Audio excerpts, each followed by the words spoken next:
Welcome to Uncover the Human, where every conversation revolves around enhancing all the connections in our lives. Whether that's with our families, co-workers, or even ourselves. When we can be our authentic selves, magic happens. This is Cristina Amigoni. And this is Alex Cullimore. Let's dive in.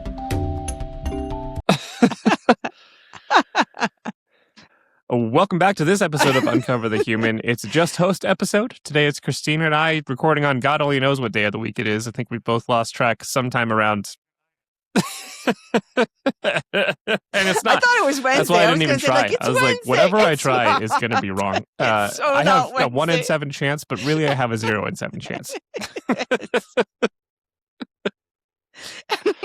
Yeah, it's true. It's just a 1 in it's more 5. like I have 1 in 20% 5, chance, because we and don't I still record wasn't on going to take it weekends. because I have been wrong every single time I've guessed this week. Anyway, It's not Wednesday, maybe. but it's going to Or come you out found on this Wednesday, later. so it's Wednesday for whoever's listening. Happy Wednesday. All I know is that my trash maybe they're can is full listening because on I another forgot day. what day it was and didn't take it out. So, yeah, that's a problem for another week. But we're here to That's a discuss- problem. That also sounds like Yeah, a I very can't good believe I'm analogy the only for person life right now. right here. Here we're recording in early February, and I can't imagine I'm the only person whose brain fog has really won the day on 2026 so far. Yes. And So trash what cans are full. There's a lot of full trash cans. The that world's a need to be dumpster fire. What are we going to unpacked. say? So now that we're tired, confused, Yeah, and exactly. in an odd space, we thought we'd talk about one of our favorite topics, which I say about most things, but we do have a lot of favorite topics, and this one is particularly near and dear to our heart. This one, We do have leadership. a lot of it. Talking about some of the challenges people face in leadership, developing leaders, where you are, if you're in the Yes. middle, what are the difficulties people see, that we hear about, all of the above. So, leadership.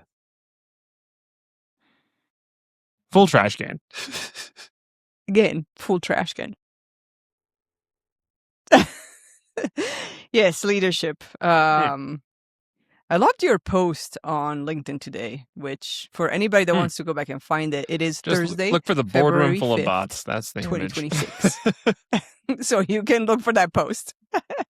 Yes, the image is a room full of bots. And I love how your post, because we've talked about that quite a bit, but how in your post you point out how the whole strategy of AI is here, let's replace the humans from a leadership decision perspective kind of ignores the fact that the leader's job can be replaced just as easily, if not way more easily. Because if you think that your job is to create strategy decks and models and frameworks, AI can do it faster, better, more thorough. Yeah, and if your board you're not doesn't see really through needed. that, either you hired a board full of yes men, or your board just doesn't know AI yet. Yes. And that's fine. What I'm frustrated by when I watch people with AI is we're going to go replace exactly what you said. We're going to replace the people. Like, why? Why are we in a rush to what is the point of replacing all the people just so you can throw people Why? out Exactly. and cut some budgets for 5 people who also can be cut, which is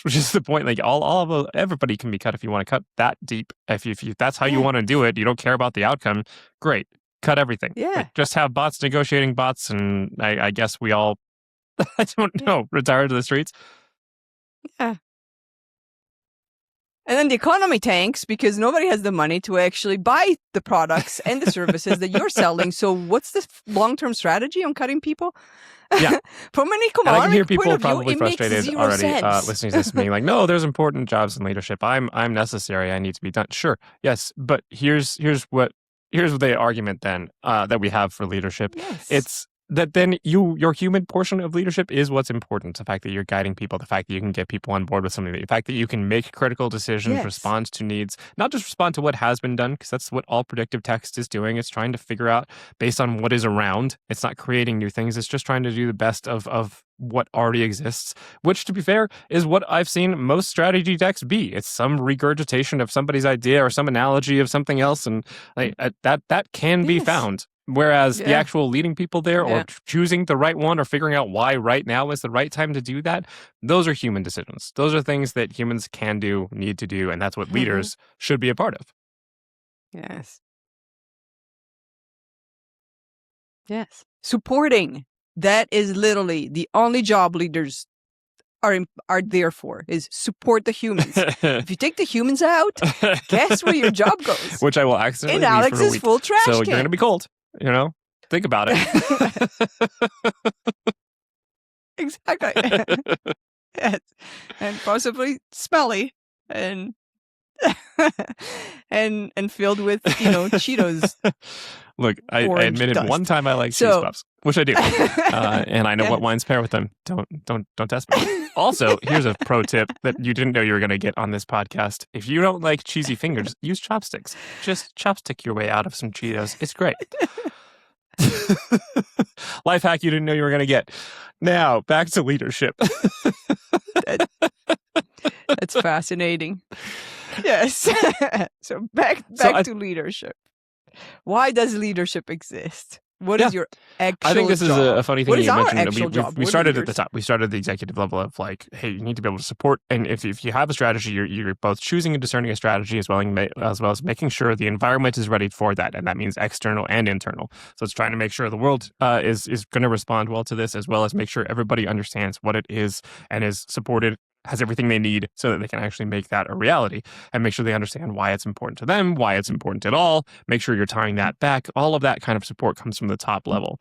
And honestly, every level of leadership. And I think it's funny that we talk about some of those gaps at the top levels, because those are the same gaps you see at the very beginning. You see people promoted into leadership and they don't really know that that's their job. Their job is now that support, coordination, organization. Yes. That's where you now exist. You don't exist in doing all of the tasks. Yes. You exist in making sure everybody can complete the things they need to complete, are collaborating well, organized well, know what they're going to do, and they can actually move forward on the strategy that is given. And I think it's interesting that there's kind of that missing understanding in how we tend to treat leadership from top to bottom. Oh, yes. Well, and then you've got the middle layer, which I don't think it's on any kindergartner's list of that's what I want to do when I grow up. Manage the middle, please. I want to be stuck with all the Be a middle responsibility and none of manager. the authority. I love this. I'd like to... And so, yes, I want to be able to support my people, but I am not allowed to because I've got random shit coming from above that my people will never be able to do. Yes, it's a great layer. I imagine no kindergarten teacher is posting that as like, look at what most I of feel my like that actually kindergartners relates want to really do hard when they to grow what up. people say about the sandwich generation. That's the generation of people who have both kids and parents who are still alive, where you're both taking care of them as they age and taking care of your kids as they age, but as they grow, basically, and trying to deal with both of those things and getting basically all of the flack sometimes from your own parents and the resistance there, as well as from your kids, and living in that in between. Like, I don't think people love that notion, and it is a lot of pressure from both sides, without a lot of feeling of possibility, a lot of blame coming from all directions, and a lot of difficulty moving up. Yes. Exactly. Yes. And being in that generation right now and in that position right now, I keep telling my friends who are in the same generation is like, stop saving for college and start saving for your kids' therapy. Because they're going to need a therapy fund when they get older. Because as parents, we're doing the best we can, but we are split in that, like, they need that they need this. Or, Who, what, me? Where, what? What, why, me? Who, what, me? Yeah. So it's... Yes. And then you get like, Mom, you're not doing enough. Daughter, you're not doing enough. You guys And are I'm like, lucky I'm just not fleeing to Timbuktu right now. Exactly. Here's your therapy fund. I put $2,000 aside for a one-way ticket for me anywhere. For now. Anywhere far away. Which I think that this is exactly why it's understandable that there's so many struggles in leadership. I don't say this as just like lambasting blame on everybody. It's not that it's somebody's particular fault. It's just that there's a misunderstanding, I think, of what leadership is or can be, or maybe should be, in our opinion, of what it should be and where you can actually have impact. And I think it as will not surprise anybody who's heard any episode of this podcast before, it really comes down to the humans. It really comes down to supporting the humans and being human. Yeah, Yes. once in a while. Wait, we're talking about humans in this podcast? Well, eventually it'll just be us But they're replaced by getting AI, and replaced who by knows AI. what What are we that'll gonna talk about. And then the bots will just them take trained over. on hundreds of hours of our content saying the same things over and over, but in more and more robotic fashion. Yes. You know, I'm pretty sure Gemini can do that. That may be a fairly good, fun thing to try and see. Like, hey, like these are our podcasts. That Now would be create fun. a new podcast. And that's what we're going to with do. just This bots is talking leadership and in see action what right we now. talk We're just coming up with an idea, and we're going to throw it at you. You guys are now just going to get bot content you didn't ask for. about.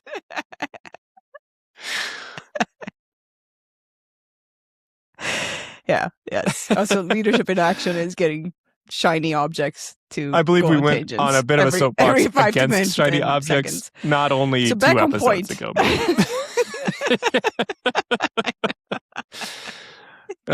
This is the important, but this is what we mean by thinking about humans, because that's not what our team would just be ready for or be able to jump into, and we would need to support the actual change and alternation of that. So everybody who helps us with the podcast, would make sure they're on board with that, understand what we're promoting, what the clips would then look like. We'd have to actually implement that, make sure they like and agree with this, or get their input. That's leadership. Leadership is listening to us and making sure you understand where the actual friction is, making sure you're addressing actual friction, not just, man, I'm tired of hearing about how there's friction, can you all just stop complaining? Which is something we hear from way too many leadership offices.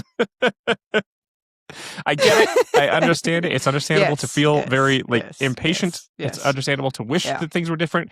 But I would really relate back to the parenting metaphor. How many times have you been able just to, tell your teenager, like, well, just don't do that. Yes, success. It works all around. every time. Understandable. Everybody gets tired. Everybody gets impatient. And it doesn't mean it's effective.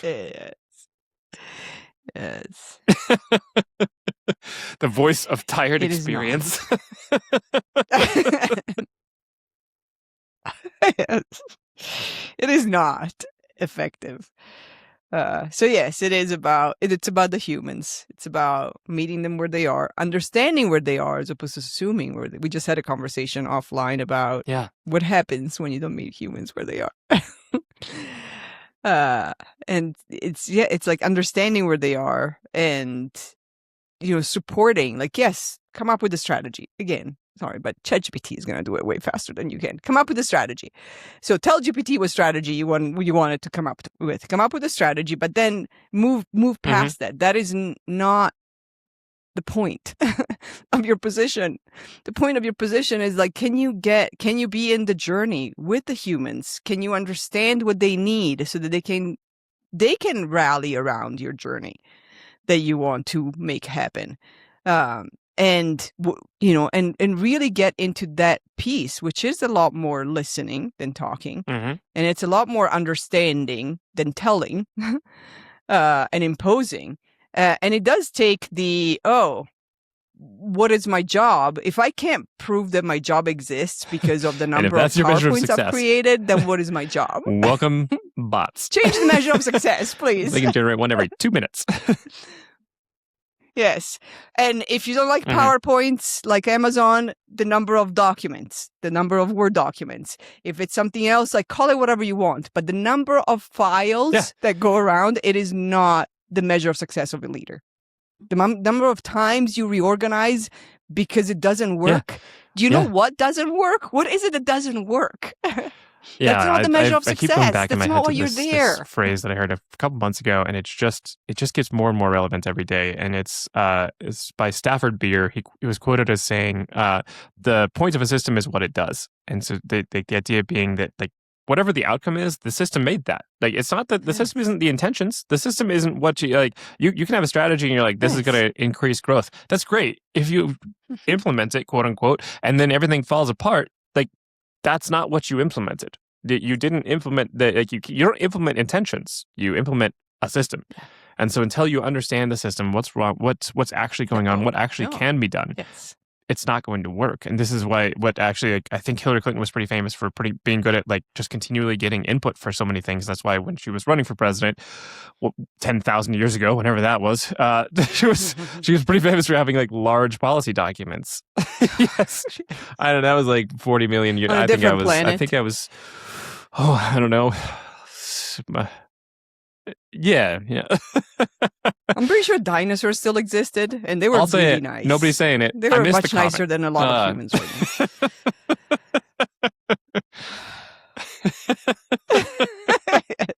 I keep praying for the comet. You know, like people say, like, "Oh, it's a full moon. Go pray for if the that full moon comes crashing down on my house, I will be a believer." Hit us, please. Exactly. I just went to New Mexico, and all I was hoping every night, I was like, if I stand here just long get closer enough, and closer to Area 51. Take me, please. No, but anyway, she was famous for having large policy documents because it was well thought out, and that's one thing to think about. Like, even if you think your job is developing strategy, that is going to be in huge part a listening tour of understanding what the world is, what it needs. Yes, you can come up with ideas, but just having an idea is never going to be enough. To be actually understanding whether that idea is the right one, whether that is usable, whether everybody is on board and can do that idea, and how long that will take, so you don't just run out of patience and say, like, oh, I said that a month ago and it hasn't happened yet. Like, well, what if your idea takes a couple of years? What if it takes a couple of months? I mean, just the adjustment cycle is going to take a little bit. And so it's so beyond just ideas, and leadership, I think, gets misunderstood then as like, oh, it's the person who's announcing things and bossing people around and choosing what direction and making sure everybody does exactly what they're told. Like, first of all, good luck getting everybody to do exactly what they're told. That's another quote that I love. If you'd like to get back at your boss, do exactly what they tell you. Yeah. Yeah. If you want to practice, I'm available.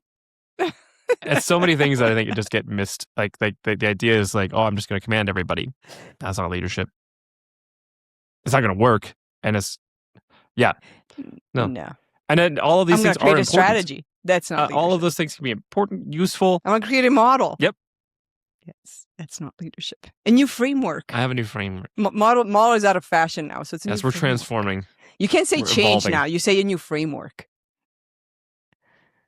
Yes. Not leadership. That's another one that just gets me every once in a while. Like, I get that we because we misuse buzzwords so much that they become poisoned. I also get tired of some of the buzzwords, but sometimes just the rebrand without actually fixing any of the issues. Like, we're not changing anymore. Now we're evolving. Like, okay, but have you figured out how to change? Have you learned how to evolve? What is different about evolution that's going to make this not just a word we're all sick of in 6 months? Yes. Yes, exactly. And you brought up the listening tours, which is a key piece. I think I read a quote recently or something recently that we've talked about multiple times, and I'm pretty sure I did a post about at some point, where the true leader in the room, it's the one that actually says the least. It's not the one that's loud and talks all the time or imposes or whatever. Like, if you watch a true leader in the room, is the one that sits back and says the least. And the listening piece is like, you can call them listening tours, and I'm putting quotes around the listening, but if you're going in with a bunch of questions and then when you hear the responses, you turn around and I'm like, well, you all suck. This all needs to be changed.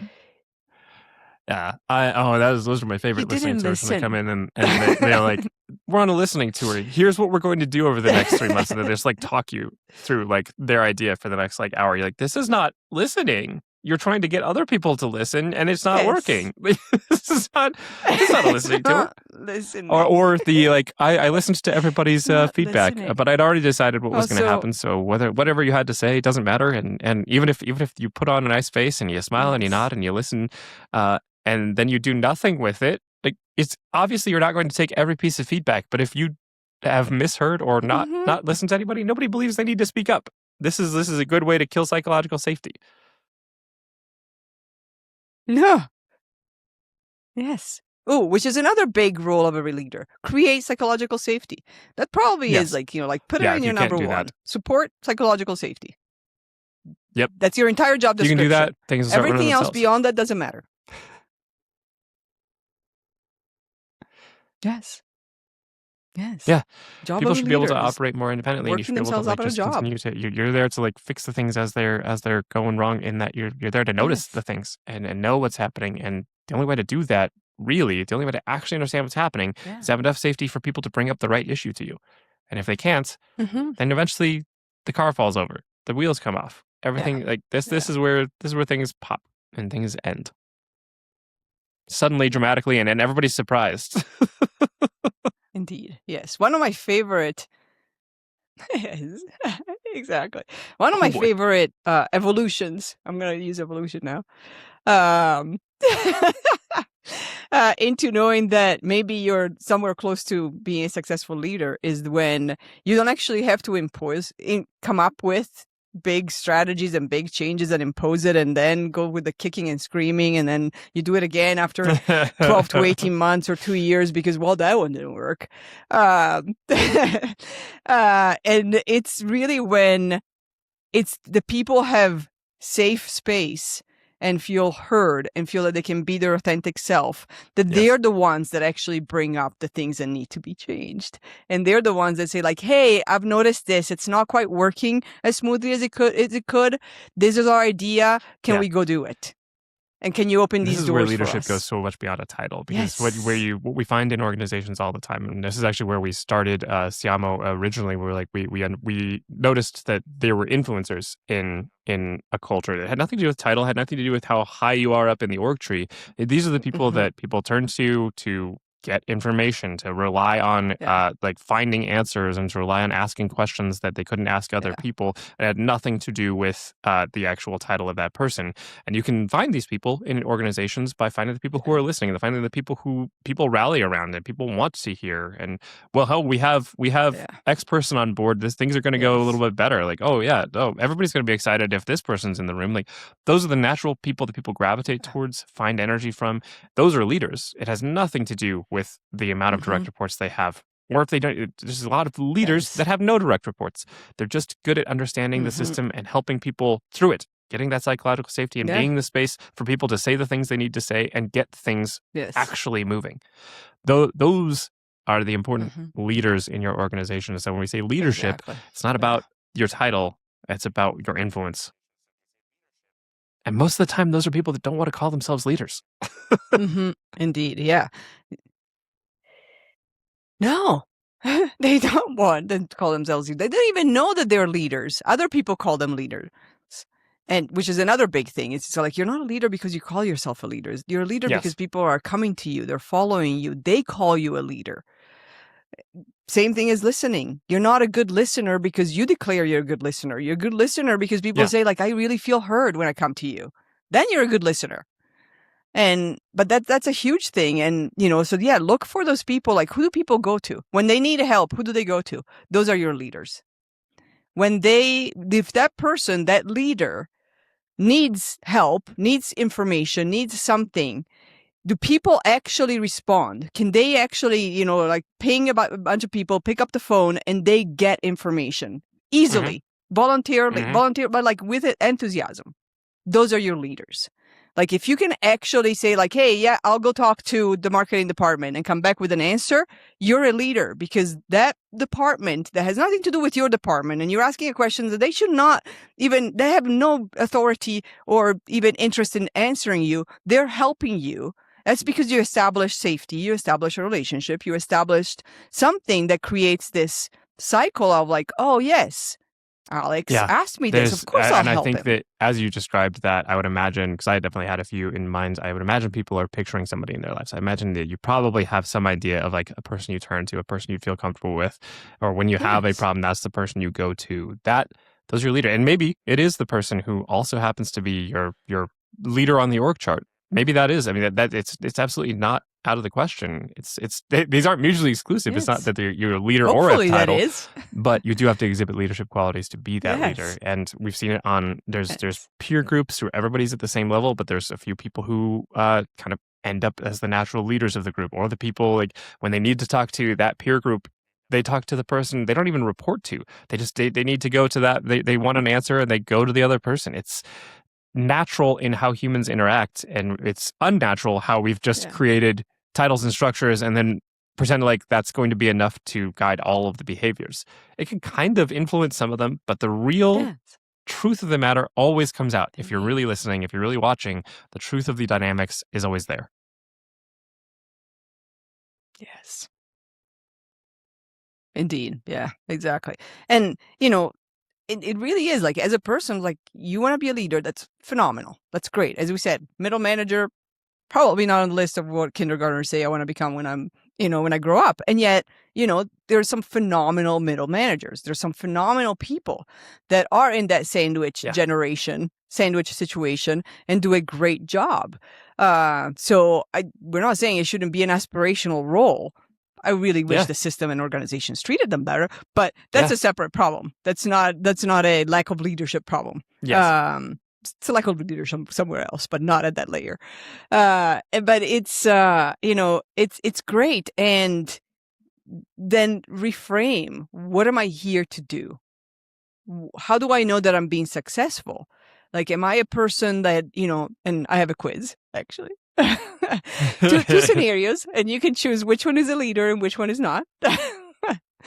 One is the person that, I don't know if it's two scenarios, but when somebody says, hey, can you help me? And I'm coming to you because I'm not getting, I keep pinging my direct manager and they're not responding, and I'm keep pinging their manager and they're not responding, and I don't know what to do. Who is the leader? Is it the direct manager that has a title? Is it their boss that has also the title, in the skip level situation? Or is it the person that they go to? The whole time. That's my quiz. No, it's the person you go to. It's the person who can provide the answers. It's the person who finds the support. And that's a great example because like that has happened multiple times. We've had multiple times, even in our work. Sorry, one sec. Even in our work with organizations, we end up being, we've seen people cross entire departments to try and get to people and they entirely ignore whatever the structure is because they know they're not getting an answer from who they're supposed to get an answer from.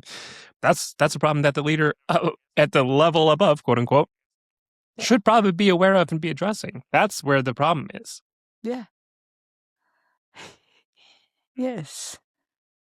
Yes, and getting people coming to you because they can't get because their manager is not responding to them 2 days after they've been trying to get to them.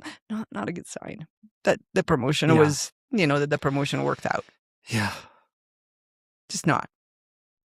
So here's new measures of success, new performance reviews, not the number of files, decks, Word documents, Notion documents, PDFs, fireworks that one creates, but are the people going to them? Do the people feel safe? And back to listening towards the only way to find out is we need to change incentive structures too. We can't believe that leaders are the ones who speak the most. We have to see leaders as the ones people gravitate towards and speak to, not speak from. Yes. Ooh, that's a good one. And the person that people would get behind or ask to deliver a message to, other departments. That's the person that that's when leaders speak. That's when they should be speaking. They should be delivering the messages that people feel unsafe to otherwise say, to do that protection work, to do that put themselves in the hard spot. That's leadership. Nobody said it was easy. Nobody said it was fun. Yes. Yeah. No. It is fun sometimes. But there is a lot of, this is coming down. I need to protect my people. And I'll be the one protecting my people. That's my job, is to protect. My job is not to throw them under the bus so that I can look good. Yeah. Also because you actually don't. Sorry, but if you're in charge of a team, you're not going to look sucks, good just defending a team that doesn't do well. Is. You might be able to play the politic game for a long time, but there's an endpoint to that. No. Yeah. Mm-hmm. And you're not going to look good telling everybody that your team sucks because you're the leader of them. And you're and that's not to say sometimes you don't have to let some people go. So that's part of the leadership job, is understanding who's not helping with that team being a functioning unit. And that's absolutely a piece of leadership. It's not to say that you protect people at all costs and that's the only job. You protect what needs to be done. You protect the safety. And safety means doing some of those hard things, diving into the conflict, making sure that you have the ability to step in and say, hey, this person's not working out, or this is really starting to drag on the whole team. We can't have that happen. Try to address those in all the productive ways you can. And sometimes that also means there's an end to the road, and that's okay. That's still leadership. You're taking responsibility for the functioning and safety of the team. Mm-hmm. Yeah. Indeed. That's our definition. Go forth of and prosper. Enjoy being a go leader. forth and prosper. Not a boss. Yes. Thanks for listening. Yes. Thanks for listening.